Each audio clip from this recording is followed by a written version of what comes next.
Olá pessoal, tudo bem? Então vamos fazer aí um comentário sobre a abertura do mercado. Eu quero trazer algumas notícias que eu achei interessantes.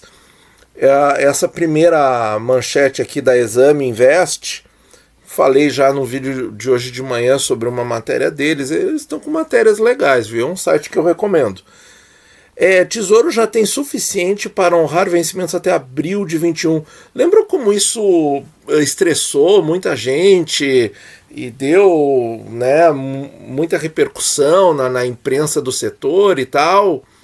Tá aí, gente. A gente falou que isso aí ia ser resolvido, que não tem com o que preocupar. E eu acho o mais interessante é isso aqui, ó. Certo? Essa palavrinha. Se eu tiver que destacar uma palavra aqui, a palavra mais importante para o significado dessa manchete é os recursos em caixa, ou caixa especificamente, se eu tivesse que escolher a palavra mais significativa para mim. Porque é o seguinte, pessoal, aqui recursos em caixa quer dizer o seguinte: você está com dinheiro na conta corrente para pagar, certo? Então, assim, não tem problema, né? Não tem mistério. Aí os caras tentam jogar mais para frente, dizer, não, mas então no final de 2021 vai ter problema porque vai ter isso e aquilo. Então, assim, ó, o que eu posso dizer para a audiência do nosso canal aqui é que a gente não vai cair nessa conversinha furada. Bom, outra notícia que eu achei legal é isso aqui, ó. Ibovespa supera os 115 mil pontos e fica perto de zerar perdas de 2020.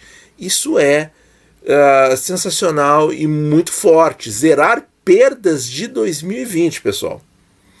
E aí nós temos uma questão assim, ó. Os IPCAs longos ainda não atingiram os níveis pré-crise. Então, se a bolsa chegar lá primeiro, isso é um sinal para nós que temos posição no Tesouro Direto, ou quem tem posição nos dois. Acho que o meu comentário é interessante também. É o seguinte, isso poderá vir para nós no Tesouro Direto ao longo dos próximos meses, certo? Então, ou semanas, quem sabe até dias, mas vamos deixar assim. Então, gente, achei essa notícia bem positiva, certo? Além dessa aqui, que eu acho que vem tranquilizar ainda mais o mercado. Bom, aí nós temos um ruído, tá? Um ruído, eu acabei com muitas janelas abertas aqui no meu computador e acabei não deixando a janela aberta, mas eu vou falar a matéria. Houve um retrocesso, uma volta atrás do Ministério da Saúde sobre calendário de vacinação, plano de vacinação, algo nesse sentido. E eu acho que isso é uma notícia no espectro negativo, tá? Porque é como no xadrez, né?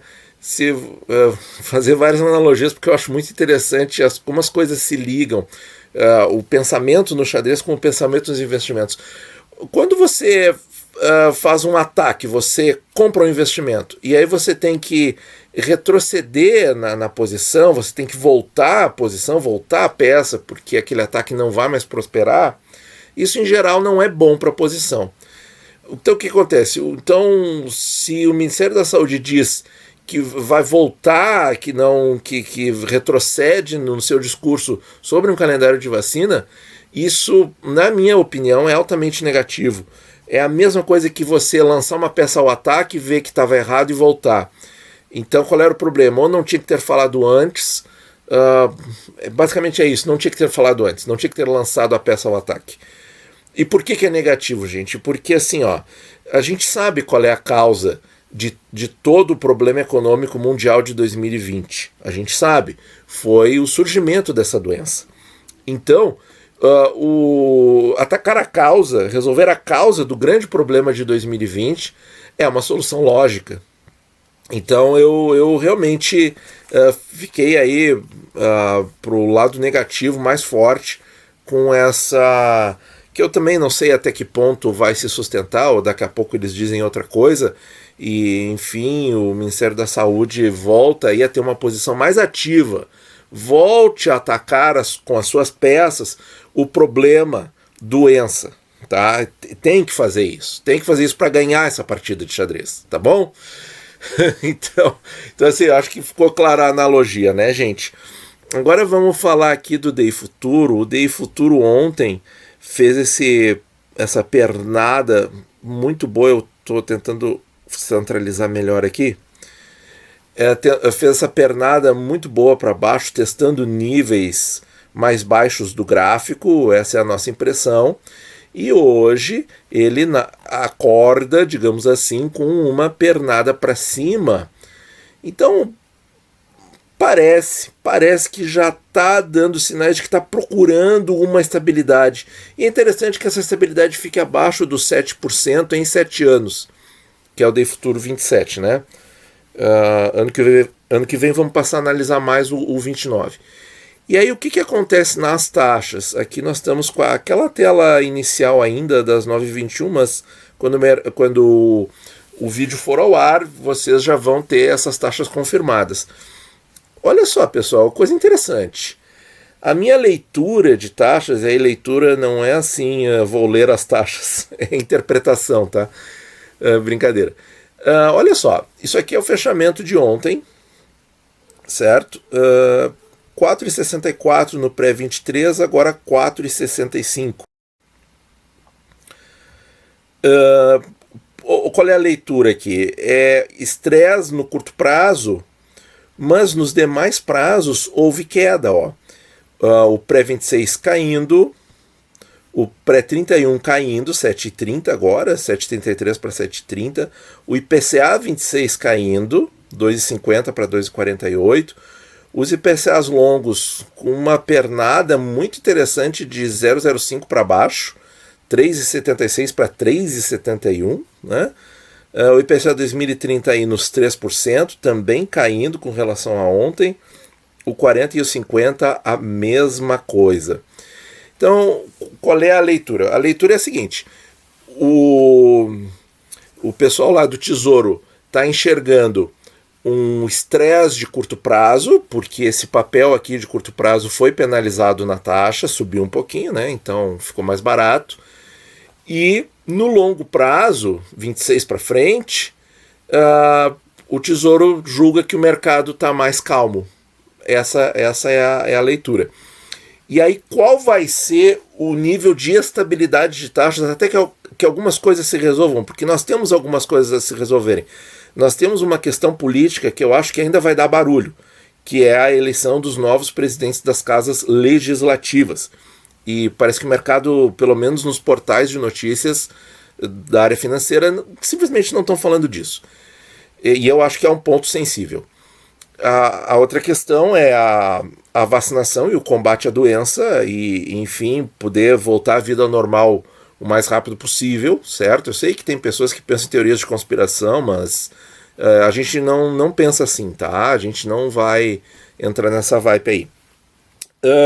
E outra coisa, gente, sobre período de taxas de estabilidade. Será que a estabilidade, por exemplo, uma taxa que vai ficar estável até esperar essas coisas se resolverem, né, que eu acabei de citar? Então, será que vai ficar em 2,50, 2,40 no IPCA 26, por exemplo? Ou no IPCA 35,45? Vai ficar em 3,7 ou 3,6 ou 3,8? Aí, gente, eu estava antes de gravar o vídeo, eu estava olhando ali as taxas no período mais baixo do ano após a eclosão da pandemia, e eu vi que ali no final de julho, começo de agosto, foi o período de taxas mais baixas. Foi o período, por exemplo, em que a mínima do IPCA aconteceu no dia 6 de agosto a 2,04%. O mercado pode achar uma estabilidade lá? Pode. A minha opinião é que isso é um pouco prematuro. Mas pode, não estou dizendo que vai, certo? Outra taxa interessante. Em agosto, o pré-23 estava girando em 4%. Um pouquinho ali, 0,0405, 406, 401, coisas assim. E agora ele está dando pinta de que não volta para esses 4% tão rápido. Então, assim, acho que ou o estresse está assimétrico, né? O estresse está no curto prazo, mas no longo não. Então o 23 vai continuar estressando mais alguns meses, enquanto que nos outros a coisa se resolva, pode acontecer. O pré-26, qual era o nível lá nessa época, gente? Era 6% e está 6,7% agora.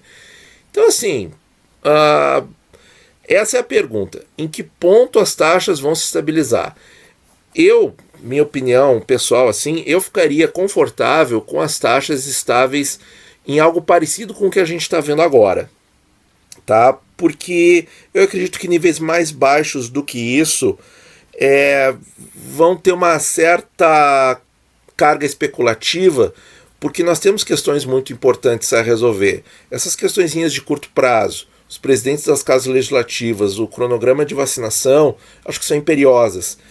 E depois, depois disso ali, questão de 2 meses depois disso, ou começar o ano de 2021 já com um cronograma aí das reformas sendo tocado adiante, né?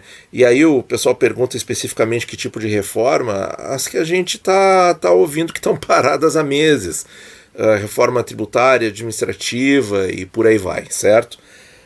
Então, gente, é o que temos pro dia, certo? É o que temos pro dia, como alguns dizem aí no mercado financeiro, e eu acho isso muito apropriado.